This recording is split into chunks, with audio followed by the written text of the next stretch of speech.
मी advocate Manikrao Saraswati Shivajirao Kokate ईश्वर साक्ष शपथ घेतो की कायद्याद्वारे स्थापित झाले आहे अशा भारताच्या संविधानाबद्दल मी कधी श्रद्धा व निष्ठा बाळगीन. मी भारताची सार्वभौमता व एकात्मता उन्नत राखीन.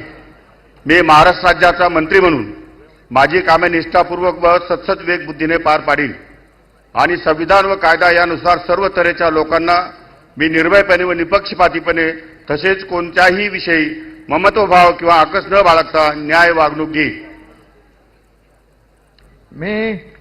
मी ॲडव्होकेट माणिकराव सरस्वती शिवाजीराव कोकाटे ईश्वर साक्ष शपथ घेतो की महाराष्ट्र राज्याचा मंत्री म्हणून माझ्या विचारार्थ आणली जाईल किंवा मला ज्ञात होईल अशी कोणतीही बाब असा मंत्री म्हणून माझी कामे यथायोग्य पार पाडण्यासाठी आवश्यक असेल ते खेरीज करून एरवी मी कोणत्याही व्यक्तीला किंवा व्यक्तींना प्रत्यक्षपणे वा अप्रत्यक्षपणे कळवणार नाही किंवा त्यांच्याकडे उघड करणार नाही. धन्यवाद. जय हिंद, जय महाराष्ट्र.